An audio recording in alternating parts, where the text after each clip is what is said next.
السلام علیکم ناظرین، آج کی تازہ خبر یہ ہے کہ خیبر پختونخوا کے نئے وزیر اعلیٰ کے لیے سہیل افریدی کو نامزد کر دیا گیا ہے۔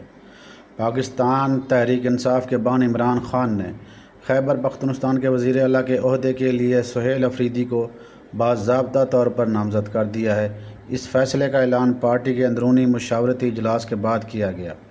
ذرائع کے مطابق موجودہ وزیر اعلیٰ علی امین گنڈاپور نے پارٹی قیادت کی ہدایت پر اپنی نشست کو چھوڑنے پر آمادگی ظاہر کر دی ہے۔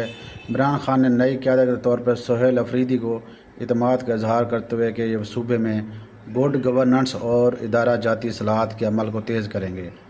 سہیل افریدی کا تعلق خیبر ضلع کے حلقہ PK-70 خیبر 2 سے ہے۔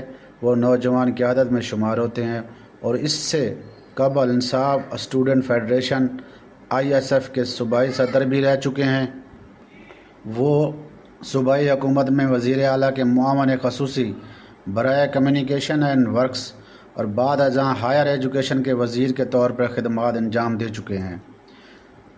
پارٹی ذرائع کے مطابق عمران خان نے کہا ہے کہ پارٹی کی اگلی ترجیح صوبائی سطح پر شفاف طرز حکومت اور عوامی فلاحی منصوبوں کی بحالی ہے۔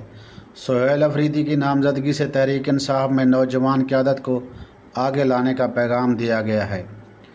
نئے وزیر اعلیٰ کے لیے چیلنجز کا سامنا ہے۔ نئے وزیر اعلیٰ کو سیکیورٹی کی بگڑتی صورتحال، معاشی بحران اور صوبے کے مالی حقوق کے تحفظ جیسے بڑے چیلنج کا سامنا ہوگا۔